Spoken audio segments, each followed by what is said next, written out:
Hello students, आज हम लोग बात करेंगे एक और स्पेशल टाइप के कंट्रोलर की जिसको बोलते हैं proportional plus derivative controller.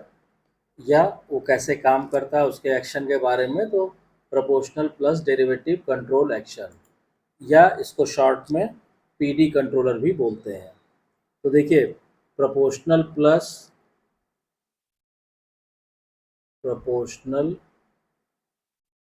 Plus derivative controller या कंट्रोल एक्शन, ठीक है, इसकी वर्किंग कैसे होती है। लास्ट वीडियो लेक्चर में हम लोगों ने प्रोपोर्शनल प्लस इंटीग्रल कंट्रोलर पढ़ा था। अब यहाँ पे इस कंट्रोलर में क्या होता है, प्रोपोर्शनल कंट्रोलर का काम भी करता है, ये एक्शन भी होता है प्रोपोर्शनल कंट्रोल एक्शन, और डेरिवेटिव कंट्रोल एक्शन भी होता है। तो इसमें हम ये कह सकते हैं कि when a derivative control action is added in series to proportional control action, then the combination is termed as proportional derivative control action। मतलब कि when a derivative control action is added in series with proportional control action, मतलब proportional control action है उसके साथ आप series में derivative control और जोड़ दीजिए, तो वो आपका कहलाएगा प्रोपोर्शनल डेरिवेटिव कंट्रोल एक्शन। तो अगर इसको मैथमेटिकली डिफाइन करना चाहें तो इस केस में आउटपुट क्या हो जाएगा, तो पहले प्रोपोर्शनल कंट्रोलर वाला लिखिए, क्या आएगा, के पी पी टी हो गया, ठीक है, और प्लस डेरिवेटिव वाला आप लिखेंगे तो के पी और टी डी और D by D T of E T. Mathematically हम इसको ऐसे रिप्रेजेंट कर सकते हैं। अब हम लोग क्या करेंगे, जैसे अभी तक करते हैं, अगर लाप्लास ट्रांसफॉर्म ले इक्वेशन का, लाप्लास ट्रांसफॉर्म, इस इक्वेशन का अगर हम लाप्लास ट्रांसफॉर्म लेंगे तो क्या हो जाएगा, M S is equal to K P into E S आ गया, plus K P T D into S of E S आ गया, एस ऑफ ई एस आ जाएगा लाप्लास ट्रांसफॉर्म से। तो इसको रीअरेंज कर लें हम, तो ई एस कॉमन ले लेंगे, तो इसको हम लिख सकते हैं इस तरह से, 1 plus S T D into के पी, ठीक है। या अगर हम ट्रांसफर फंक्शन की फॉर्म में लिखें तो ये हो गया आउटपुट बटे ये हो गया इनपुट। ये एक तरह से आ गया आपका कितना, 1 के P into 1 plus S T D, ये आ जाएगा। अब इसका ये क्या हो गया, ये हो गया इसका transfer function, this is the transfer function. अब इसका हम ब्लॉक डायग्राम बनाना चाहें तो देखिए, ब्लॉक डायग्राम हम लोग ऑलरेडी इतने बना चुके हैं और उसकी सेपरेट वीडियो पड़ी हुई है। अगर बाई चांस किसी ने नया ज्वाइन किया है तो आप उसको भी रेफर कर सकते हैं अगर नहीं समझ में आता। तो ये आपका समिंग पॉइंट हो गया, ये फीडबैक सिग्नल आ गया इसमें। अब इसके बाद क्या होगा, यहाँ पे आएगा आपका क्या, एरर सिग्नल ई एस, ये ई एस हो गया। अब हम क्या करेंगे, दिस इज ई एस। अब इसके साथ आपको ये चाहिए तो आप एक ब्लॉक लगा दीजिए जिसका रेमिटेंस क्या होगा, के P into 1 plus S T D, ये हो गया। और आउटपुट भेज दिया आपने एम एस। तो ये इसका ब्लॉक डायग्राम हो गया पीडी कंट्रोलर का, ठीक है। अब उसके बाद हम क्या करेंगे कि देखिए इसमें, अच्छा इसमें आप कहेंगे टीडी क्या है, तो यहाँ आप लिख सकते हैं वेयर टीडी इज द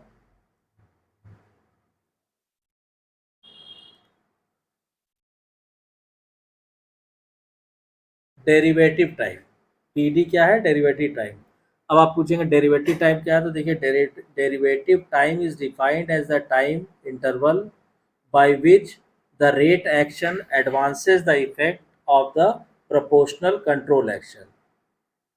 मैं फिर से रिपीट कर रहा हूँ, इसको समझिए कि derivative time is defined as the time interval by which, कितने टाइम इंटरवल के बाद, the rate action advances the effect of the proportional control action, कि कितने टाइम के बाद वो अपने इफेक्ट को एडवांस करता है।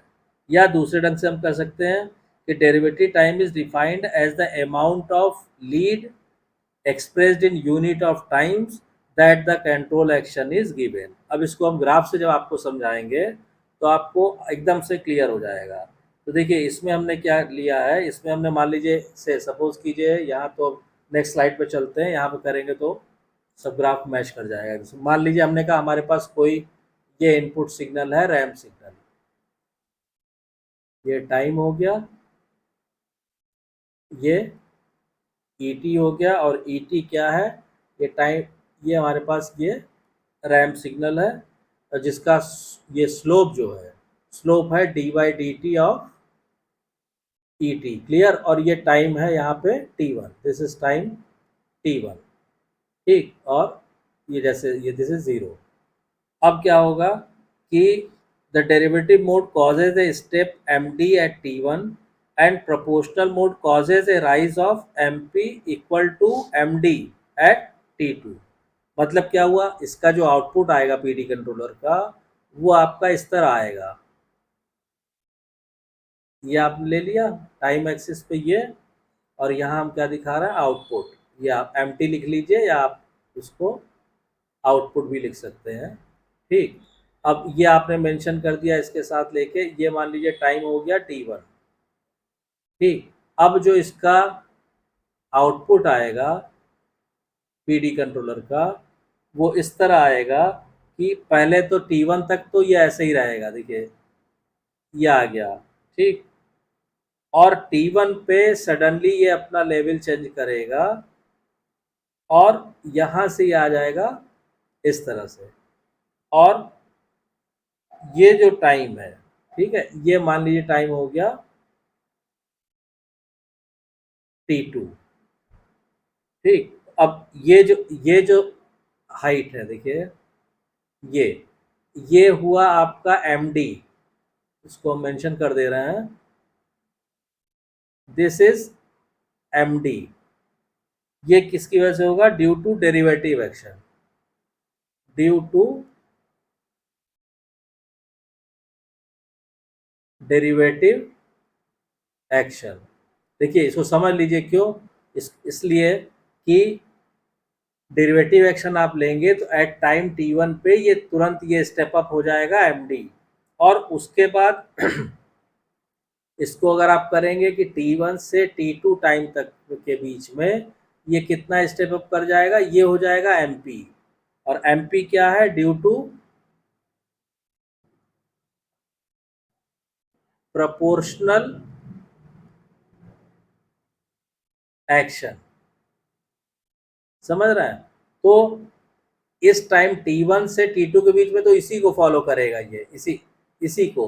तो ये आ गया, ये आ गया, और यहाँ पे डेरिवेटिव एक्शन की वजह से ये जो वैल्यू थी वो तुरंत स्टेप अप होके यहाँ पहुँच जाएगी। तो इस तरह से पीडी कंट्रोलर का आउटपुट आएगा। क्लियर हो गया। अब इसमें क्या कह रहा है कि PD control action reduce, PD control action से फायदा क्या होता है, PD control action reduces the rise time, improve, second फायदा क्या है, improves bandwidth, और क्या एडवांटेज है, improves damping, improves damping। तो पीडी कंट्रोलर यूज करने के ये कुछ फायदे हैं। अब इसमें जो आपको डेरिवेटिव टाइम बता रहे थे, तो डेरिवेटिव टाइम का हमने देखिए, ये हमने कहा कि if the activating error signal E T is a RAM function at T one, ये हमारा एक्टिवेटिंग एरर सिग्नल है। ठीक। इसको जब आप पीडी कंट्रोलर को देंगे तो क्या होगा कि the derivative mode causes a step M D at T one, ये आप देख रहे हैं, and proportional made cause a rise of M P equal to M D at T two. तो टी टू पे क्या हो जाएगा, ये एम डी से राइज करके एम पी पे पहुंच जाएगा प्रोपोर्शनल एक्शन के कारण।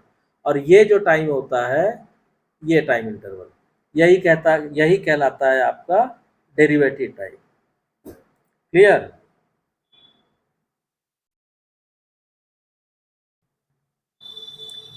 ये क्लियर हो गया होगा आपको, ठीक है। अब इसमें क्या, ये तो हमने रैम सिग्नल के लिए बनाया। अब इसमें हमने मान लीजिए कहा कि हमारा जो एक्टिवेटिंग सिग्नल है वो रैम की बजाय यूनिट रैम्प है। इफ, यहाँ पे हम लिख लेते हैं, if activating signal is unit ramp. Unit ramp में आपको मालूम है कि उसका स्लोप 1 होता है। तो फिर डायग्राम कैसे आएगा, तो मान लीजिए हमने कहा कि ये हमारा ET हो गया, एक्टिवेटिंग रैम्प सिग्नल, ये T हो गया, ये 0 हो गया। तो इसके करस्पॉन्डिंग जो आउटपुट आएगा, वो आउटपुट अगर आप ड्रॉ करेंगे तो देखिए आउटपुट इस तरह आएगा। मान लीजिए आपने T लिखा, इधर आप आउटपुट दिखा रहे हैं MT, ठीक, ये आपका एक्टिवेटिंग सिग्नल था। तो इसके प्रोपोर्शनल जो आउटपुट आएगा वो ऐसे आएगा। फाइनल आउट ये हो जाएगा PD कंट्रोल एक्शन, ठीक है। और ये जो टाइम इंटरवल आएगा इसके बीच, सॉरी, यहाँ से यहाँ, ये जो टाइम इंटरवल होगा ये होगा TD। और ये जो हमने आउटपुट दिखाया है ये केवल प्रोपोर्शनल ऑनली, प्रोपोर्शनल ऑनली। तो इस तरह से PD कंट्रोलर जो है काम करता है। तो आई होप कि आपको ये क्लियर हो गया होगा, ठीक है। अगर कोई कंफ्यूज़न या डाउट है या चीज़ें नहीं क्लियर हो रही तो प्लीज़ कमेंट लाइन में कमेंट करके बताइए, उसको जो है फिर मैं दोबारा से एक्सप्लेन कर दूंगा। और अगर वीडियो कंटेंट पसंद आ रहा है तो प्लीज़ वीडियो को शेयर कीजिए, लाइक कीजिए, चैनल को सब्सक्राइब जरूर कीजिए, सब्सक्राइब करना नहीं भूलिए, और नोटिफिकेशन बेल को ऑन कर दीजिए ताकि जब भी नेक्स्ट वीडियो डाली जाएगी उसकी इन्फॉर्मेशन आपको तुरंत मिल जाएगी। Thank you.